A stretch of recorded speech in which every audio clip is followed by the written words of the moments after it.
At first glance, Pumapunku looks like a puzzle of broken stone blocks scattered across high-altitude grassland. That visual has fueled decades of speculation. But if we start with what archaeology can firmly support, the site becomes less random and more coherent. Pumapunku, near Tiwanaku in western Bolivia, was a man-made monumental complex whose construction likely began after AD 536. It was not an isolated curiosity in an empty landscape, it was one key component within a larger ceremonial center now recognized as a UNESCO World Heritage setting. The name, often translated as Gate of the Puma, hints at threshold symbolism, and thresholds are exactly what the architecture emphasizes. The modern eye sees fragments. The ancient builders saw order, sequence, and purpose. To understand the place, we need to mentally reverse the damage of time and ask what kind of social system creates a project this deliberate at this scale. Pumapunku was organized as a composition of spaces, an unwalled western court, a central unwalled esplanade, a stone-faced terraced platform mound, and a walled eastern court. That arrangement is not architectural noise. Open courts can gather crowds and stage public presence. Esplanades can direct movement and attention toward elevated focal points. Terraces create vertical hierarchy, physically separating ritual actions from common circulation.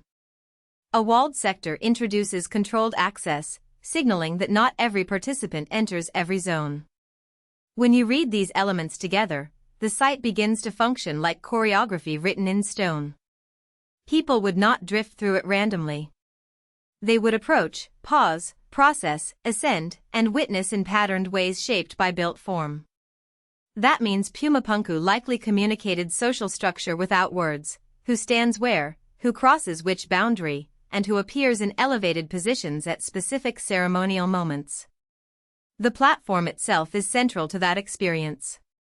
Archaeologists describe Pumapunku as a T-shaped, strategically aligned terraced mound with a sunken court and monumental structures on top. A raised platform in ceremonial architecture does more than lift stone above ground level. It creates a stage for authority and sacred performance. Elevation increases visibility, but it also increases symbolic distance. Those below see something set apart, literally and conceptually. The presence of a sunken court adds another axis of contrast, high and low, exposed and enclosed, approach and descent. Such contrasts can encode cosmological ideas as well as social hierarchy. Even if the exact liturgy is unknown, the spatial grammar suggests intentional transitions between distinct ritual states. The key point is that Pumapunku was built as an integrated system of levels and boundaries, not as a single monumental facade meant only to be admired from one viewpoint. Gateways are one of the strongest clues to how this system worked. Evidence indicates that the foundation platform may have supported as many as 8 andesite gateways, and fragments of at least 5 gateways with characteristics comparable to the Gateway of the Sun were recovered. Even more striking, Pumapunku includes miniature gateways that replicate full-size forms. In monumental contexts, repeated gateway design across scales usually signals more than aesthetics. A gateway frames movement and meaning at once. Crossing it changes your position physically and your status symbolically. Miniature versions can reinforce that concept in ritualized or commemorative ways, creating a visual language where threshold crossing is continually emphasized.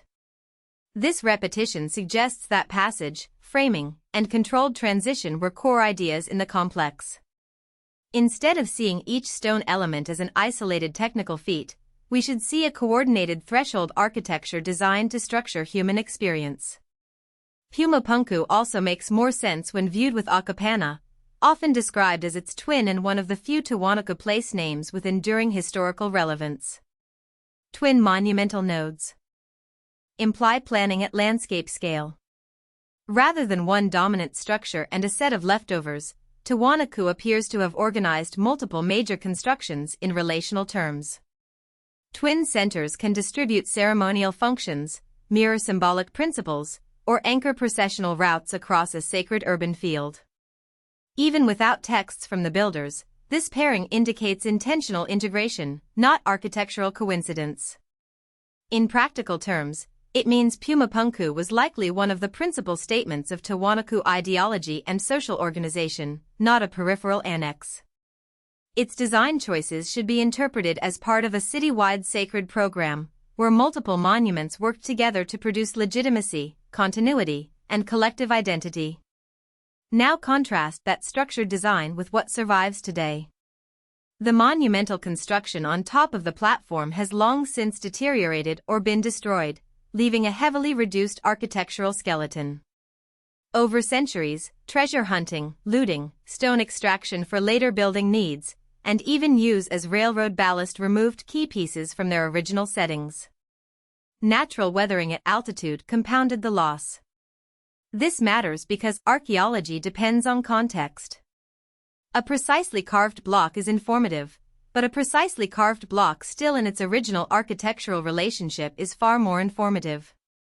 Once displaced, it loses part of its story, where it stood, what it framed, how it connected to circulation routes and sightlines. So when people say Pumapunku is mysterious, part of that mystery is methodological, not metaphysical. We are reconstructing a complex system from a damaged archive where major pages were physically torn out and scattered. To grasp the original impact, we have to restore more than missing walls in our imagination. Descriptions of Pumapunku at its peak suggest a setting adorned with polished metal plaques, vivid ceramics, and textiles, populated by costumed participants, priests, and elites wearing exotic jewelry. In other words, the experience was likely multisensory and performative. Reflective surfaces catch sunlight, textiles move in color space, ceremonial dress marks rank instantly, controlled architecture directs the audience's gaze. The monument was probably not meant to be passively observed from a distance but activated through events. Architecture, objects, and people formed one ritual machine. This perspective also corrects a modern bias. Because we now see gray-weathered stone, we underestimate how visually and socially dense ancient ceremonial environments could be. The ruins are quiet. The original complex was likely loud with meaning, hierarchy, and carefully staged spectacle. Pumapunku's significance extends beyond its construction phase through sacred memory. In Inca traditions, Tiwanaku appears as a place associated with world creation. Whether those narratives preserve direct continuity or later reinterpretation, they show that this landscape remained cosmologically charged long after its primary builders were gone. Sacred places in the Andes often had long biographies, reused, reinterpreted, and re-anchored by later societies. That means historical value does not end when initial construction stops. A monument can retain authority as memory architecture, where later communities project origin stories, political claims, or ritual legitimacy onto enduring remains. For modern interpretation, this is essential. Archaeological chronology tells us when material forms emerged. Cultural memory tells us how later civilizations understood and mobilized those forms. Both layers are part of Pumapunku's history, and ignoring either one flattens what the site actually represents across time. This is also where popular pseudo-mystery narratives fall short. Pumapunku's stonework is indeed impressive, and its planning is sophisticated. But sophistication is not evidence against human capability, it is evidence of it. Monumental projects require labor organization, specialist craft knowledge, leadership, resource flows, and a compelling ceremonial purpose that motivates sustained effort. Tiwanaku had the social complexity to support all of that. Attributing the site to impossible methods can accidentally erase indigenous achievement by treating technical precision as something local societies could not have produced. A stronger reading is the opposite. Pumapunku demonstrates high-level Andean engineering and symbolic planning operating within known historical frameworks. The real intellectual challenge is not inventing external explanations. It is carefully reconstructing how people in this specific cultural world translated cosmology, authority, and collective ritual into architecture durable enough to outlast them by centuries. If we model movement through the complex, the design logic becomes even clearer. Participants may have entered broad open courts, then been funneled along the central esplanade toward elevated architecture. Gateway sequences would punctuate transitions, narrowing and framing perception at key moments.